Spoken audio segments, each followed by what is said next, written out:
Hello friends, मैं आपका दोस्त तेजस्वी शर्मा और आज एक बार फिर मैं आप सबके सामने लाइव हूँ फेसबुक के माध्यम से जवाहरलाल नेहरू विश्वविद्यालय से। और आप सबका धन्यवाद बहुत ही ज़्यादा, क्योंकि आप सब ने मुझे इतना सारा प्यार और सम्मान दिया और मेरी कोशिश को आप सब इतना सराह रहे हैं, इतना मुझे मोटिवेट कर रहे हैं कि मैं लोगों से मुझे और बहुत से मैसेज आ रहे हैं कि मैं बात करूं और इस तरह के जितने भी टैलेंट हैं उन सबको जो है आप सबके सामने रखूं, उनसे रूबरू कराऊं, उनसे बात करूं।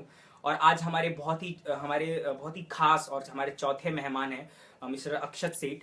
और ये मेरे लिए भी एक बहुत बड़ी मोटिवेशन है दोस्तों। वो क्यों है? इसलिए क्योंकि आप सबको पता कि मैं जेएनयू का छात्र हूं। और जब मैं बीए फर्स्ट ईयर में यहाँ पे आया था जर्मन में, तो मुझे लगा था कि मैं पढ़ नहीं पाऊंगा, क्योंकि मैं एक ऐसी फैमिली से आता था, एक ऐसे बैकग्राउंड से आता था जहाँ पे इंग्लिश का इतना इंपॉर्टेंस नहीं था। और मैं महर्षि महेश योगी जी के स्कूल से पढ़ा था और वहाँ पे हमने बहुत ज़्यादा ध्यान, योग, मेडिटेशन, इन तरह की चीज़ों को सीखा। लेकिन इंग्लिश में, नॉवेल्स में इस तरह से मेरी ज़्यादा रुचि नहीं थी और मुझे लगा था कि मैं जर्मन कंटिन्यू ही नहीं कर पाऊंगा। तब अक्षत जी मेरे रूममेट थे और इन्होंने मेरी इन परेशानी को देखा और इन्होंने मुझसे कहा कि तेजस्वी, तुम हिम्मत मत हारो, तुम उसमें इंटरेस्ट जगाओ। मैंने कहा भैया, मेरे से इंटरेस्ट बिल्कुल भी नहीं जग रहा, मैं कर नहीं सकता, मैं छोड़ के जाने को तैयार था।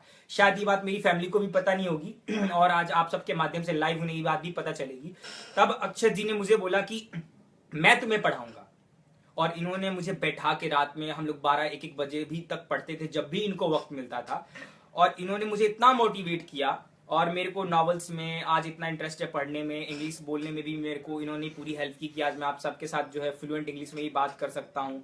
तो इस तरह से इन्होंने मेरा बहुत बड़ा योगदान किया। और दोस्तों, ये बात मैं आपको इसलिए बता रहा हूँ कि अक्सर कॉलेजेस में, स्कूल्स में क्या होता है कि हम जो है जो बच्चों को परेशान करते हैं या फिर उनके साथ जो है उनको उनको मोटिवेट नहीं करते। लेकिन अगर अक्षत जी जैसे सभी को रूममेट मिले तो शायद वो भी एक तेजस्वी शर्मा बन सकता है या फिर वो भी अपने इंग्लिश को, अपने नॉलेज को इम्प्रूव कर सकता है।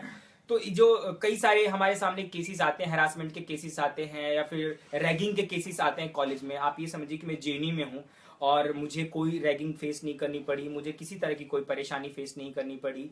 तो ये एक एग्जाम्पल है हमारे लिए। अगर हम सभी जो सीनियर स्टूडेंट्स हैं, अगर वो भी इस चीज को इतना पॉजिटिव लें और अपने जो जूनियर्स हैं उनको, जिससे इन्होंने मुझे गाइड किया, पढ़ाया और आज मैं ऑनर्स कंप्लीट कर पाया केवल इनकी वजह से, तो आप सबसे विनती है कि आप इन चीजों में भी योगदान दें। और आज ऐसी क्रम में आगे बढ़ते हुए मैं आज आप सबको उनसे मिलवाना चाहता हूं, आपसे रूबरू करवाना चाहता हूं। और ये हमारे लिए बहुत बड़ी मोटिवेशन है दोस्तों, मेरे लिए भी बहुत मोटिवेशन है। आई होप कि आप सबको भी इनसे बहुत ज्यादा प्रेरणा मिली।